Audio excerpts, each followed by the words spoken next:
Bonjour bien-aimés dans le Seigneur, nous clôturons donc aujourd'hui la leçon sur les postulats d'un leadership puissant. Dans la cinquième sphère qui est la nôtre, nous parlerons des leadership et des maturités. Maturité est tirée du latin maturitas, venant de maturus, qui signifie mire ou miri.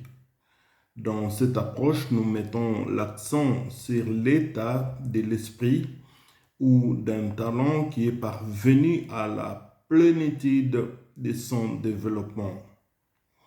La maturité est donc un processus continuel, enrichi par notre expérimentation dans le vécu quotidien.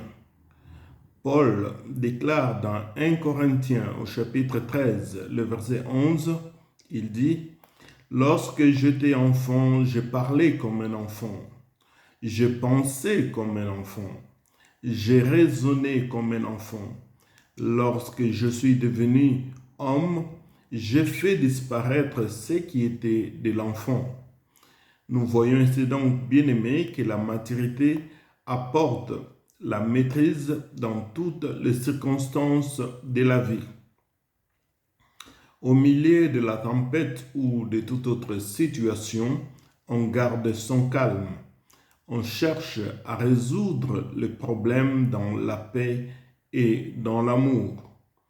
Quand on a dit à Jacob que sa fille était violée, le patriarche garda le silence, selon Genèse chapitre 24.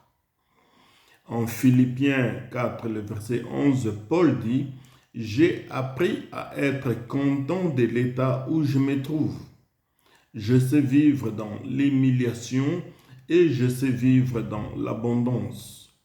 En tout et partout, j'ai appris à être rassasié et à avoir faim, à être dans l'abondance et à être dans la disette. J'épouille tout par celui qui me fortifie. » La maturité, comme vous le voyez, se construit donc pas à pas. Ce n'est pas l'affaire d'un jour, mais de tout un cycle de vie.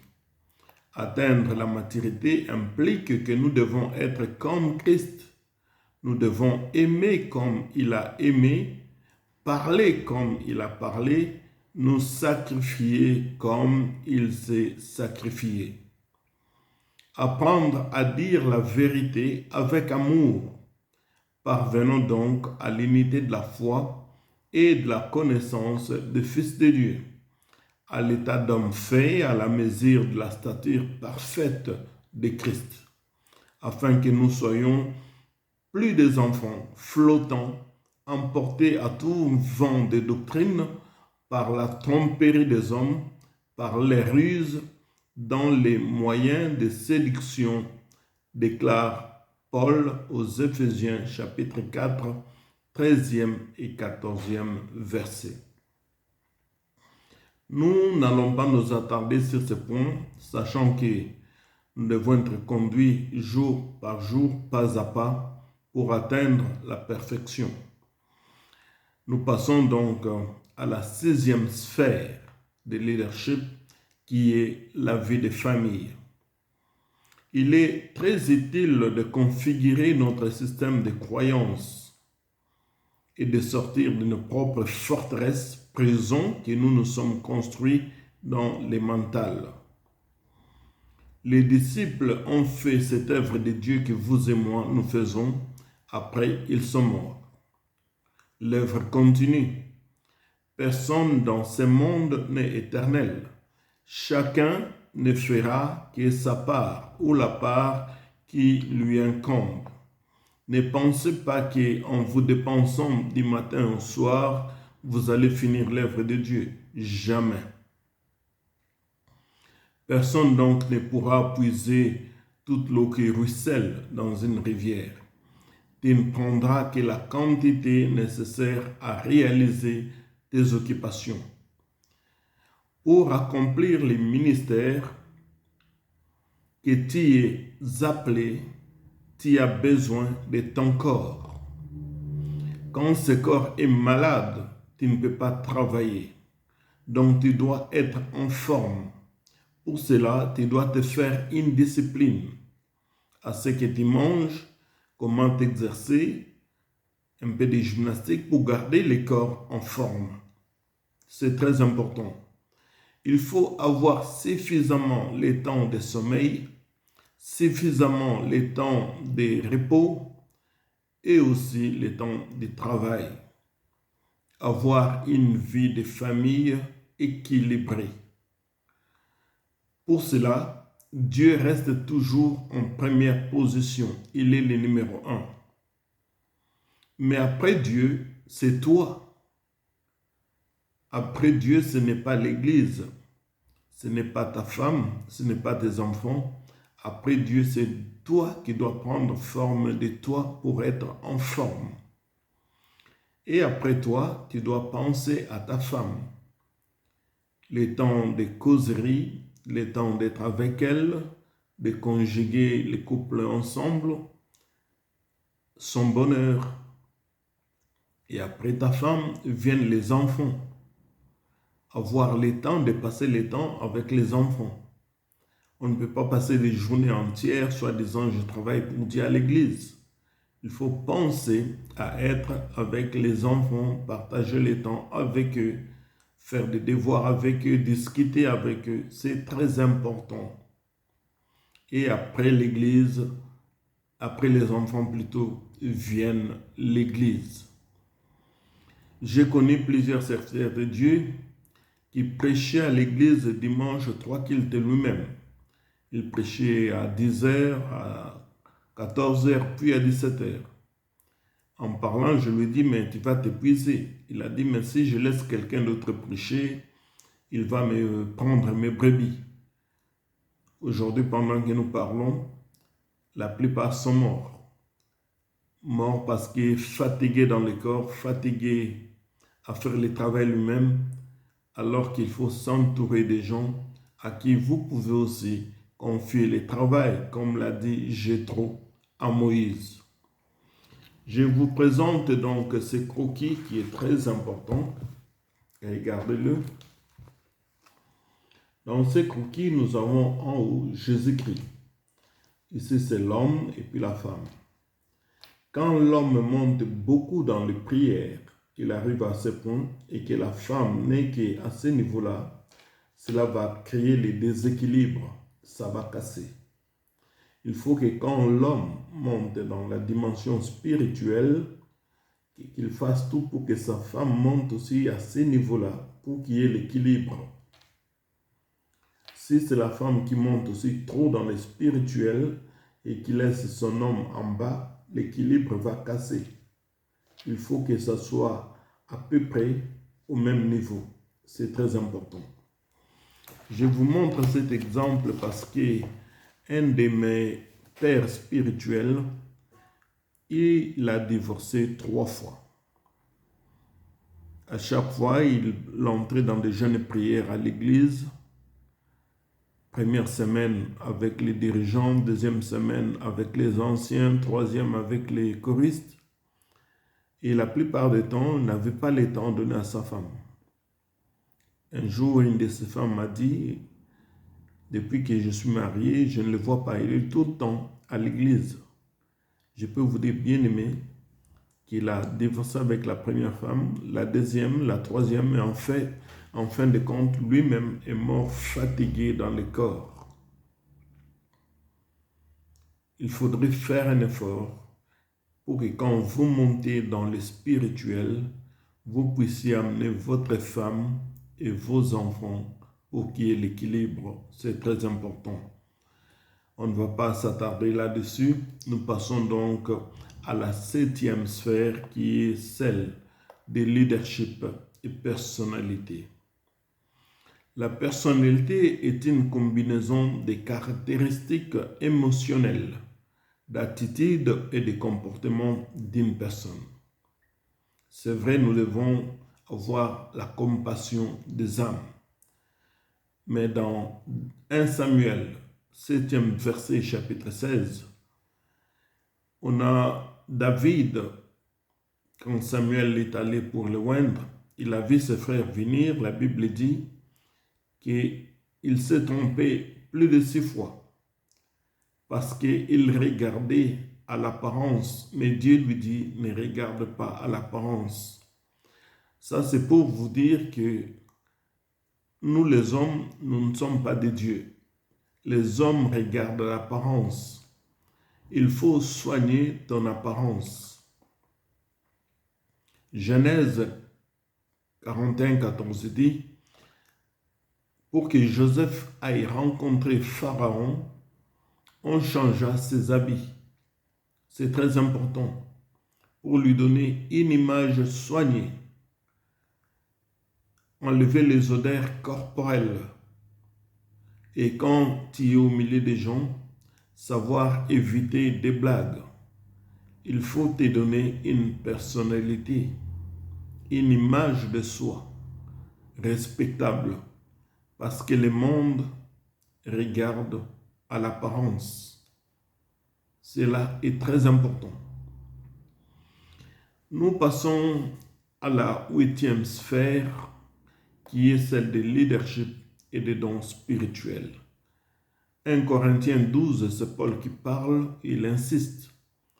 Il dit, il faut que la connaissance, il faut de la connaissance pour comprendre comment Dieu opère à travers les dons spirituels.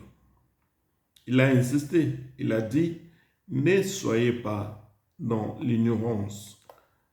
En Romains 12 aussi, au verset 4. Il démontre que ce ne sont pas vos dons, ce sont les dons de Dieu. Ce ne sont pas mes dons pour m'enorgueillir et dire j'ai le don de ceci ou de cela. Non, c'est Dieu qui les donne à qui il veut. Personne n'a mérité quoi que ce soit pour avoir les dons de faire quoi que ce soit à l'Église. Donc, il ne faut pas s'enorgueillir. Nous parlerons des dons spirituels dans la leçon quand nous entamerons le Nouveau Testament. À cela, j'insiste qu'il faut avoir la joie, le sourire amical. Ne pas montrer aux gens que vous êtes dépassés ou distraits par des événements. Quand les nouveaux viennent à l'église, ils doivent vous trouver accueillants. Et j'insiste sur le respect des temps. Dans beaucoup d'églises, on sait quand on entre, mais on ne sait pas quand on sort. Le culte continue dans notre vie chaque jour, 24 heures, c'est 24. Mais les réunions que nous organisons ont un début et une fin. Nous devons savoir programmer à ce que quand ça commence à 10 heures, nous disons ça finit à 12 heures, finir à 12 heures. On peut déborder de 5-10 minutes, c'est pas grave. Mais il y a des églises aujourd'hui où tu entres à 10 heures et tu finis à 17 heures. Le respect des temps est très important. Et quand vous donnez rendez-vous à quelqu'un dans votre bureau, si vous lui avez dit 10 heures, soyez là à 9h50. Et si à 10 heures vous êtes occupé, ayez l'amabilité de sortir de votre bureau, allez les voir et présenter vos excuses en disant « Je vais m'occuper de vous dans quelques temps ». C'est très important. Les gens aiment qu'on les respecte. Donnez de l'importance à chaque membre de la congrégation, du bébé au vieux. Cela est votre responsabilité. Dans Philippiens chapitre 3, 7, apprenez d'y passer. Que ce qui est passé dans votre vie puisse vous instruire. Mais regardez de l'avant, la vie est un cycle. Et des projets à court terme ce que vous pouvez faire dans 3 ans. Ayez des projets à long terme. Apprenez à économiser 1 euro, 2 euros par mois. Ce n'est pas grand-chose, mais dans 7 ans, dans 10 ans, ça peut faire quelque chose. Donc, formez des projets à long terme. Et en cela, c'est très important d'investir dans les gens, dans les hommes, dans les femmes. Investissez dans leur vie. Mais entre tous ces deux projets à court ou à long terme, tracez les priorités. N'oubliez jamais que Jésus a investi dans ses disciples pendant 3 ans et demi. Il les prenait du matin au soir à la formation, en prière, et partout où il allait, ils étaient ensemble. Mais au milieu de ces 12, il y en avait un qu'on appelait Judas. Allons maintenant, faisons un peu de calcul. Si parmi 12 disciples, un était Judas le traître, cela signifie que si vous avez 144 membres dans votre église, il y a 12 Judas. Si vous avez 144 membres, il y a 12 Judas. Si vous avez 1440 membres, il y a 120 Judas. Je ne sais pas si vous comprenez. Dans chaque proportion des 12 personnes qui vous suivent, un est le traître. Au plus vous avez une grande communauté, au plus le nombre de Judas augmente. Bien-aimés de Dieu, ceci est très important dans ces cours de postulat d'un leadership puissant. Nous vous avons donné tous les conseils de Dieu. Cette liste qui a été donnée n'est pas exhaustive, on peut l'agrandir. Mais nous nous limitons ici, sachant que l'Esprit de Dieu va vous amener dans d'autres dimensions pour développer d'autres connaissances et d'autres compétences. Que Dieu vous bénisse. Ne manquez pas à liker cette vidéo, à vous abonner aussi sur Maranatha School of Ministries et de pouvoir entrer en connaissance de toutes les leçons bibliques que nous avons données jusqu'en ce jour. Nous avons décidé de mettre ces cours gratuitement pour vous, pour l'édification des corps de Christ. Vous pouvez m'atteindre sur WhatsApp 0032 484 95 8163 0032 484 95 81 63. Nous sommes accessibles et nous voulons que les hommes et les femmes de Dieu, appelés de Dieu, ne donnent pas des prédications vagues, mais qu'ils puissent entrer en connaissance quand ils enseignent sur un sujet, et bien qu'ils entrent en profondeur. Que Dieu vous bénisse, c'est un grand plaisir et à la leçon prochaine. Merci d'avoir suivi tous ces cours. C'est le postulat d'un leadership puissant. Gloire